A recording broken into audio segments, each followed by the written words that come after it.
important person to me in my youth, so I don't know what he's talking about, but you don't know someone exists. Now, what the conditions of the situation of the environment that she may have faced in her personal life, I don't know. And that may be what he's talking about, which could have been perhaps as negative as he's portraying. In any case, I don't think it was in many ways, but it may have been. There are issues in the Afro-American world too. A lot of things is what part of the South you came from. The person I'm referring to that I knew extremely intimately came from Virginia. And as a Virginian, she had the people that she came from, the people around her had a very high opinion of themselves. They didn't feel inferior in any way, yet they also exhibited racial stereotypes. They had a negative view of people who came from the Deep South, people who came from Alabama or Mississippi or places like that. So in fact, you know, you have these gradations of culture even within the environment that he's speaking about. So some people may have suffered from this mindset more than others.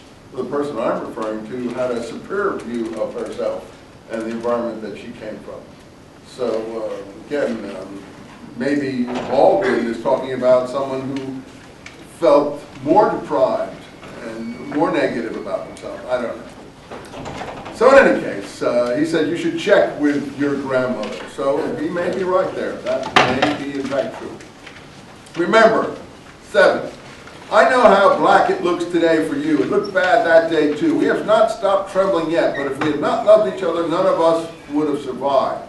And now you must survive because we love you. You were born into a society which spelled out with brutal clarity, bottom of 7, in as many ways possible that you were a worthless human being. This is tough stuff for anyone to take, again, as an encouragement. And that's why I'm responding to sometimes, he may be right, but I respond somewhat to it because I feel that I'm giving this to you to read, and I don't really feel that I want to make you feel that people think you're a worthless human being. So I feel I have to try to balance it. Maybe I'm wrong and I'm too sensitive. But I don't like to purvey material that I think is going to affect someone's mind negatively. When you say people think you're a worthless human being, that may have an effect on your mind and your character and your ability to view yourself and your personality. So again, these are things that I feel sometimes you have to try to also counter as possible. That may be true, and he certainly is bitter. So far it sounds like Malcolm X here, right? And you say, well, why wouldn't he get along with Malcolm X? Well, we're going to see as we go along. There's no reason for you to try to become like white people. There's no basis whatever for their impertinent assumption that they must accept you. Page 8. The terrible thing, old buddy, is that you must accept them. That's a very incisive comment. So he's saying to his nephew, look, let's stop this thing that trying to get them to accept you. The real thing is that you've got to accept them. Now, to me, that's the first encouraging thing he said to his nephew. The first upbeat thing that he said. So he does finally get there a little bit. Well, basically, it comes to an end here.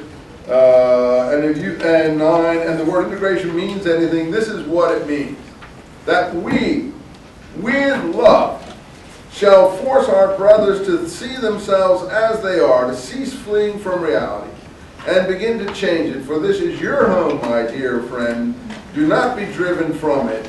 Great men have done great things here. So he does totally turn the table by the end of this. So I'm just trying to stop the negative balance at the beginning from getting too oppressive for anyone who might be reading it.